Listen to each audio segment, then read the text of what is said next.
Inclusive, vai ser o título do vídeo. O pastor que tentou matar Hitler. Vai ser...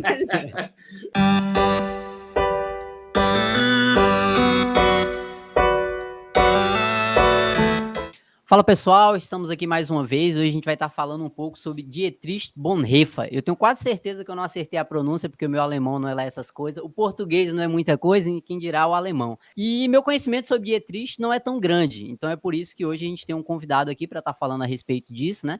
Trouxe o Heitor Bellini aqui para estar falando um pouco sobre a história de vida desse teólogo, desse pastor. E aí eu vou deixar que o Heitor se apresente, né? Qual é o teu contato com a teologia, por que tu gosta tanto do Dietrich? Se apresenta um pouco aí pra gente. E aí, gente, como é que vocês estão? Bom, eu sou o Heitor Bellini, eu sou de Campinas, São Paulo, estamos um pouco longe aí, questão geográfica, né? Graças a Deus o Twitter existe e nós fomos apresentados através dele, a gente se segue agora, já conversamos a respeito da idolatria há um tempo atrás, foi muito legal. Eu tenho 32 anos, eu sou casado há 4 anos, recém-formado agora no seminário de Teologia da Nazareno. Não peguei a licença pastoral ainda, mas almejo o ministério pastoral.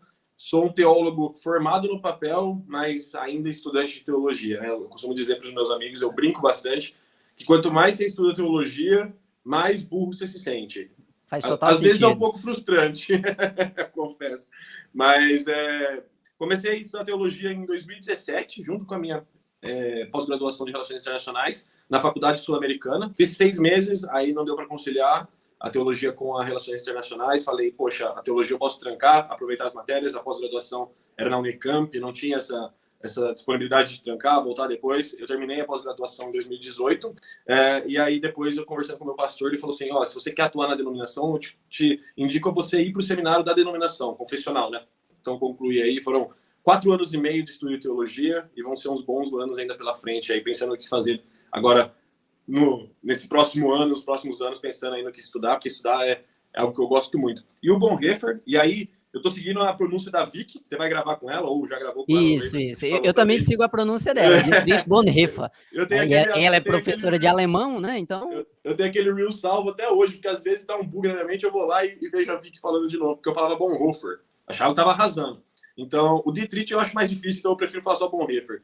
Eu confesso, cara, que eu não me lembro como que eu cheguei a conhecer o Bonhoeffer. Eu me lembro de ter lido o livro Discipulado há alguns bons anos. A gente estava conversando aqui no off-topic, aqui, né, antes de começar, que eu já li 2 vezes o livro Discipulado.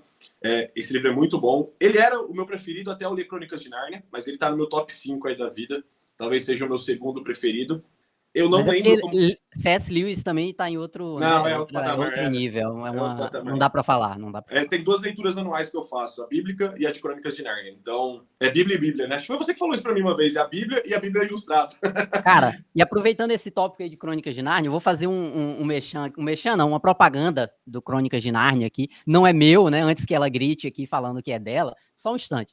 E aí, como Crônicas de Nárnia também é uma segunda Bíblia, a versão que a gente comprou recentemente foi essa, a versão ilustrada aí do C.S. Lewis. Eu sei que o vídeo é sobre Dietrich Bonhoeffer, mas o Lewis merece... Vale a pena. Vale a pena. O Lewis merece espaço aí em qualquer diálogo teológico. Eu acompanhava o Bibo já em função de um outro livro que eu li do Heinck, e aí eu fui para o podcast, e aí em algum momento, talvez, ou o Alex ou o Cacau devem ter citado o Bonhoeffer, aí já descobrindo quem foi ele, foi algo que me cativou muito, e aí eu comecei a estudar sobre ele, comecei a consumir muita... Na verdade, eu não digo que eu consumi muita coisa dele, tá? Porque eu li só o Discipulado que ele escreveu. Por exemplo, Vida em Comunhão, eu não li ainda, é um livro que está na minha lista de desejo, mas eu comecei a ir muito atrás da história de vida dele, que foi isso que mais me fascinou. Tem até a biografia ali atrás, né? Sim, aqui, né?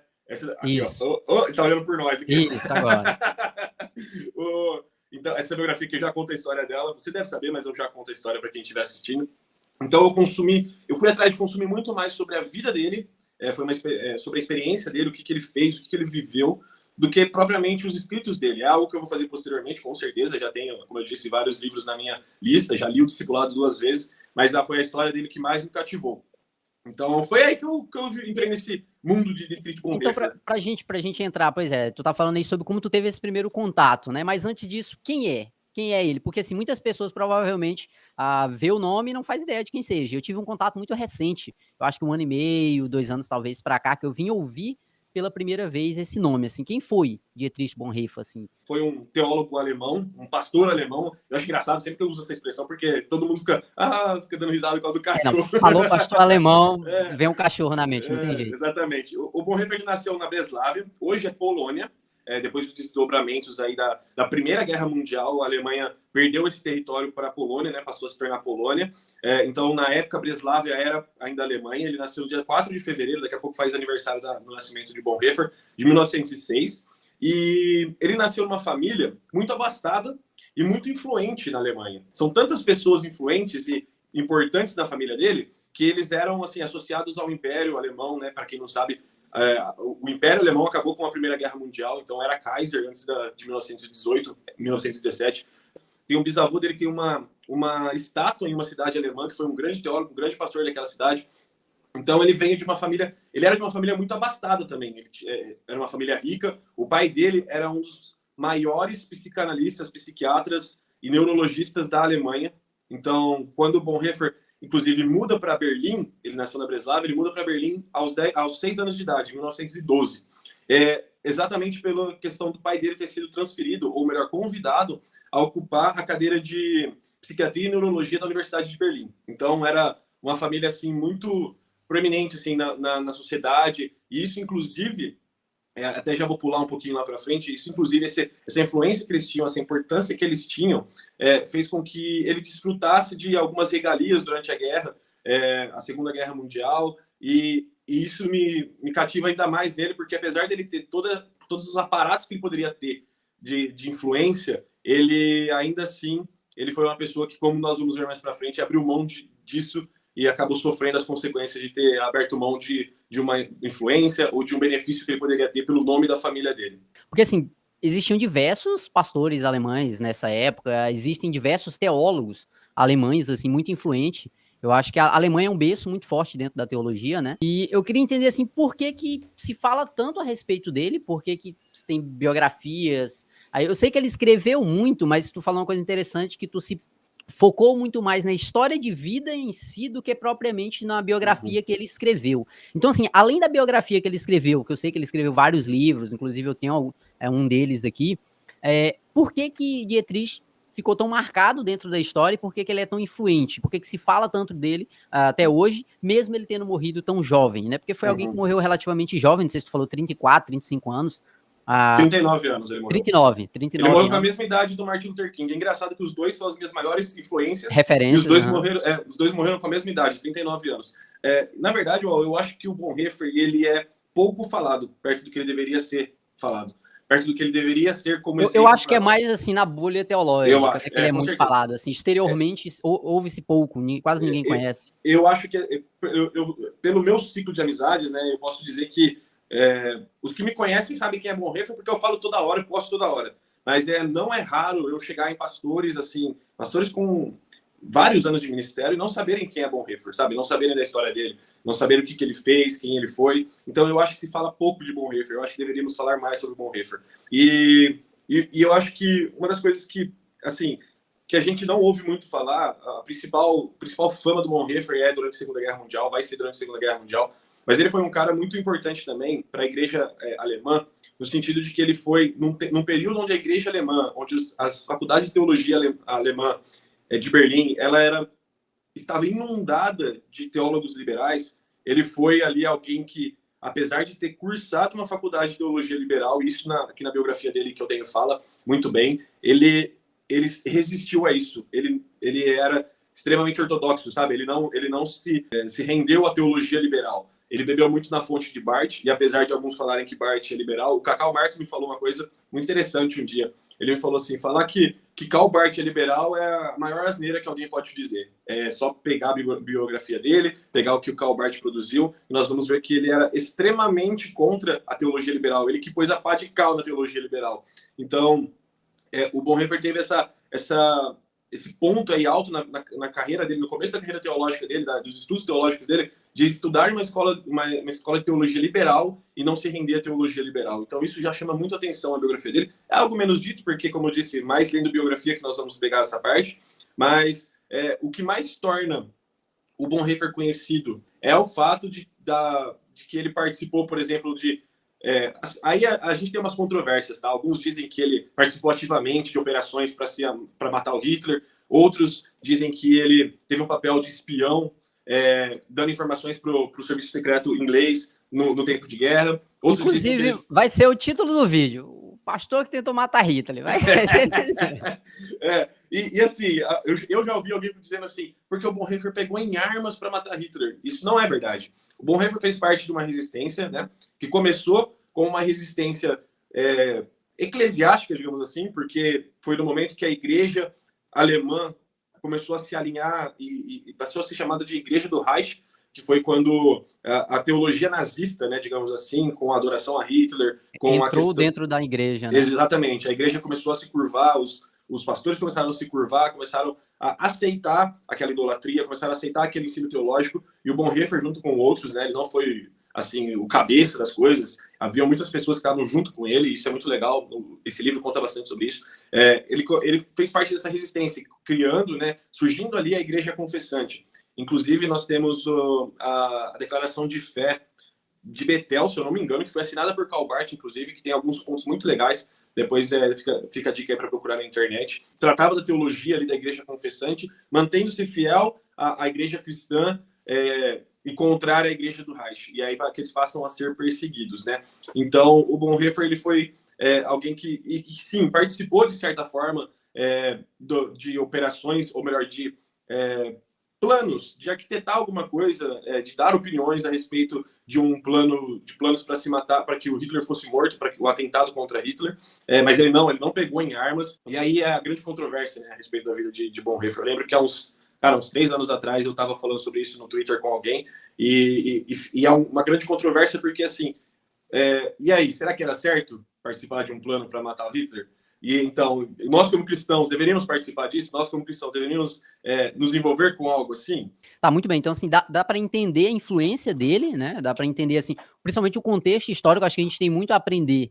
O posicionamento dele, as propostas de resistência contra essa idolatria, de não permitir um aparato do governo a utilizar a religião, né? Ou deturpar a teologia cristã. Então, ele permaneceu fiel àquilo que ele acreditava, aquilo que ele defendia, a teologia que ele pregava, no momento que muitas vezes a gente fala hoje sobre perseguição.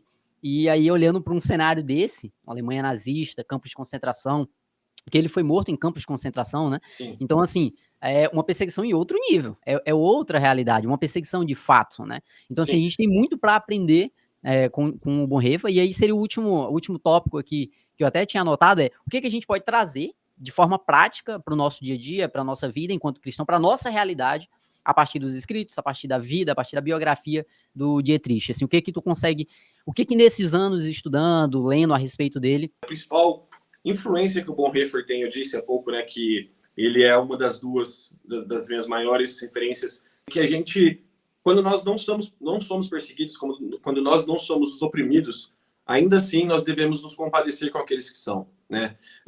Para contextualizar, durante a Segunda Guerra Mundial, ali no começo, o Bonhoeffer, ele vai para Nova York, ele já tinha viajado para alguns lugares do mundo, inclusive ele teve também um seminário clandestino para essa igreja confessante, que era num lugar afastado ali do centro de Berlim, era numa cidade que era bem inóspita, digamos assim. Então ele continuou ensinando a teologia correta ali, né? A faculdade era uma faculdade de teologia clandestina, e aí ele tem a oportunidade de ir embora, ele vai embora para Nova York e ele poderia ter ficado lá.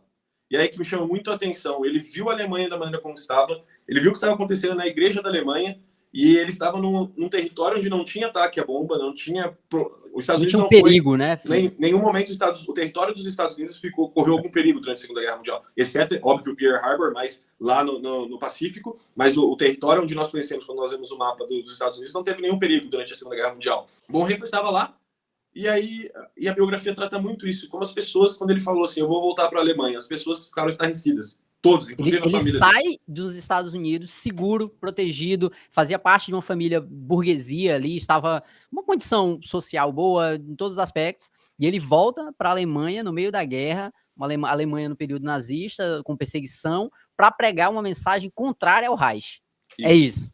É loucura, exato. Né? É loucura. Pregar uma mensagem contrária ao Reich e defender as pessoas que não eram cristãs, que eram os judeus, porque muitas vezes a gente para no judeu, né, nos grupos perseguidos, defender no sentido de defender o direito à vida dessas pessoas, o direito à opinião dessas pessoas. Então, consequentemente, defendendo a mensagem que defendia do cristianismo e indo contra a igreja do Reich, indo contra a política nazista, Bonhoeffer estava defendendo judeus, defendendo homossexuais, defendendo ciganos, defendendo Todos negros. os grupos perseguidos ali por Hitler naquele Todas período, as minorias. Né? É algo que nós, como igreja, no período que nós temos vivido, onde não se compara assim, a uma perseguição que os judeus, os homossexuais, os ciganos sofreram pelo regime nazista, mas onde nós devemos perceber que muitas vezes nós estamos do lado do opressor a essas minorias, né? E nós muitas vezes achamos que isso é fazer parte da Igreja de Cristo, né? Que é isso que Cristo quis, que é isso que Deus quer de nós como cristãos, que nós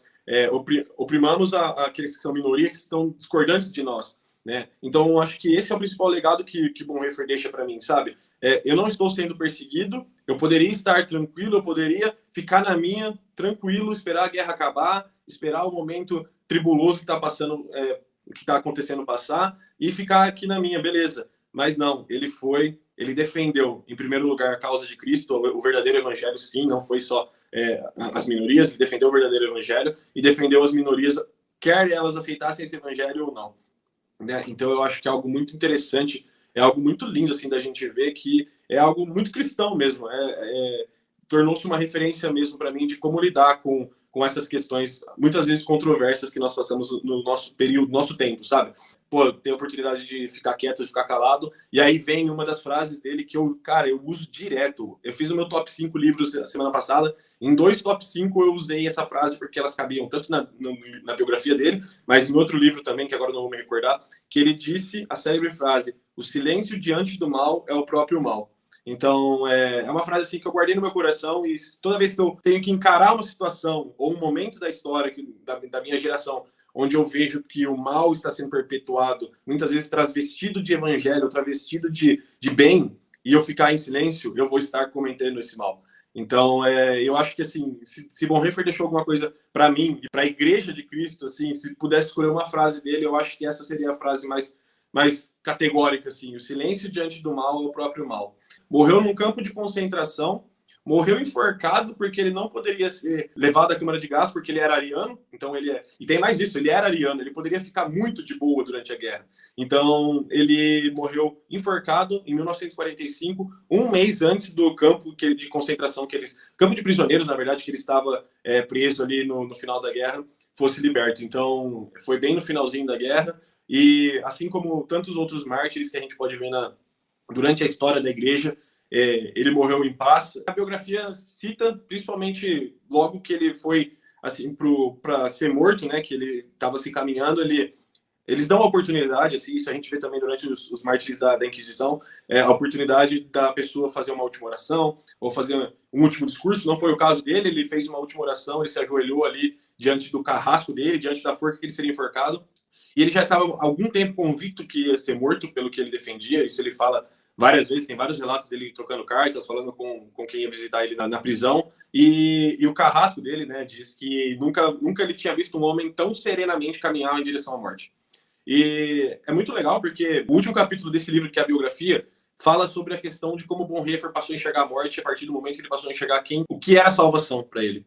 Né? Então ele fala que a morte ele perdeu o medo da morte, e isso é algo muito interessante. Quando eu li, eu fiquei muito emocionado. Ele fala que para aquele que tem a consciência da sua salvação, a morte deixa de ser um medo e passa a ser uma porta de entrada para aquilo que Cristo fez por nós. Então ele, muito pleno, assim, ele sofreu um martírio, eu creio que com muita alegria. Às vezes sou estranho a gente falar isso, mas é algo que eu tenho percebido em comum em todos os mártires, é que há uma alegria exultante neles de saber que eles cumpriram aquilo que o Senhor chamou para fazer, e que eles não se dobraram diante do mal, eles não se calaram diante do mal para manter ou para prolongar a vida terrena, mas que eles tinham a certeza de que, fazendo o que eles estavam fazendo, eles iriam perder a vida terrena, mas eles chegariam diante do Senhor deles e poderiam ouvir dele que eles cumpriram o chamado que ele teve para a vida deles, né? Então eu acho que isso que é o mais lindo, assim, da gente ver não só no Bonhoeffer, mas em tantas pessoas que nós temos relatos, né, ao longo da história, de se manter firmes perante a consciência e perante o evangelho verdadeiro, né? Aquilo que eles creem na parte de Cristo. A gente vê muito o evangelho de forma prática, né? Na prática, demonstrar o que ele pregava.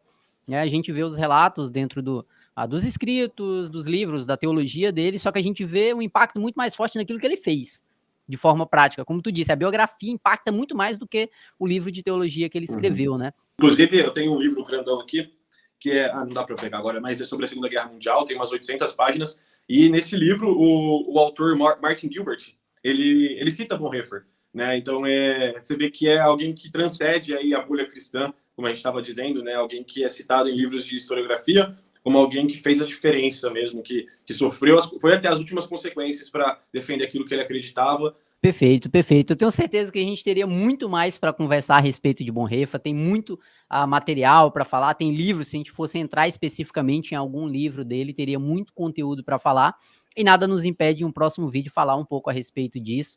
E eu espero que vocês tenham gostado da nossa apresentação, uma breve apresentação, e lhe instigar a curiosidade que você vá buscar mais a respeito dele, leia livros, pesquise um pouco. Eu vou deixar aqui na descrição alguns links, vou deixar o link do perfil pessoal aí do Heitor, para vocês dar uma olhada no material que ele posta no Instagram, no Twitter, tem muito conteúdo a respeito da vida do Bonhoeffer, e eu espero que a gente tenha instigado uma curiosidade em você, em saber mais quem foi Dietrich Bonhoeffer.